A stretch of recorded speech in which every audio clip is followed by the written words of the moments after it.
Welcome to Channel News U. Today's topic.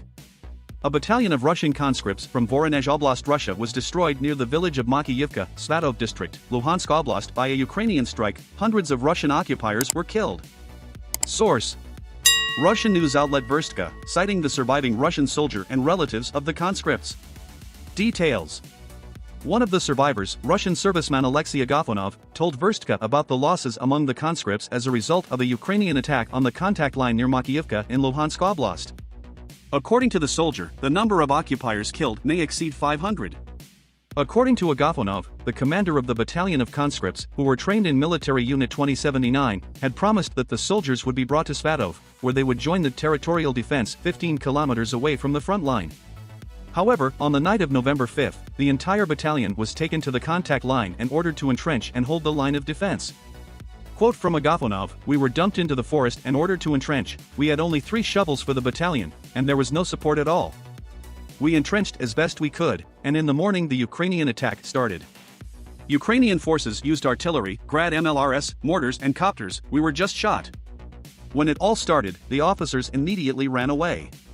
In between the attacks, we tried to entrench, but the copters immediately spotted us and just shot us. Out of 570 people, 29 managed to survive, 12 more were wounded, and the rest are all dead." More details: Agafonov also added that before this incident, at least one other battalion of conscripts was destroyed at the same position. There is a beautiful picture on Russian TV, but in fact, here in Luhansk Oblast it is the conscripts who were dumped on the front line. When we were fleeing, we did not see any officers. When retreating, we saw that only contract soldiers and volunteers were on the third line, and draftees were directly on the front line, he said. According to Agafonov, conscripts from all over Russia are being brought to the Svatove area to close the gaps in the defense. In Svatove, where the survivors of Agafonov's battalion retreated after the Ukrainian attack, there are groups of 2 to 5 people from other destroyed battalions who are just wandering around. He stated that the Ukrainian forces have cleared the entire territory where the conscripts fought. Zlata, the wife of another conscript, told Verstka about the hundreds of soldiers killed. "Of course, more than half of them conscripts died," she said, citing her husband. The information gathered by Verstka was also confirmed by Lyudmila Chernik, the wife of another conscript, who managed to survive. My husband called me in the morning from someone else's number and told me what happened, that they were left to dig the defense line, came under mortar fire, and somehow managed to get from Krasnodon to Svatove, where they are hiding. They are now afraid to go anywhere. They are even afraid to go to the checkpoints. Their commanders abandoned them, and they do not know what to do. They are just calling for help," Chernik said.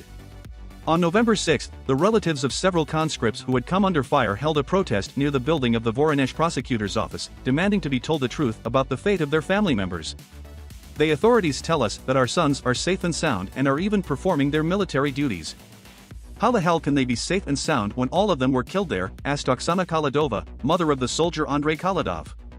Anna, the wife of another draftee, told Verstka that the surviving conscripts are asking to be sent home. "They are being bombed there. No officers, no one is there. They were left like kittens, without training or anything. And my husband and I have a daughter, she is only 18 months old," Anna said. In addition, those present at the prosecutor's office in Voronezh recorded a video message to the governor, appealing for help.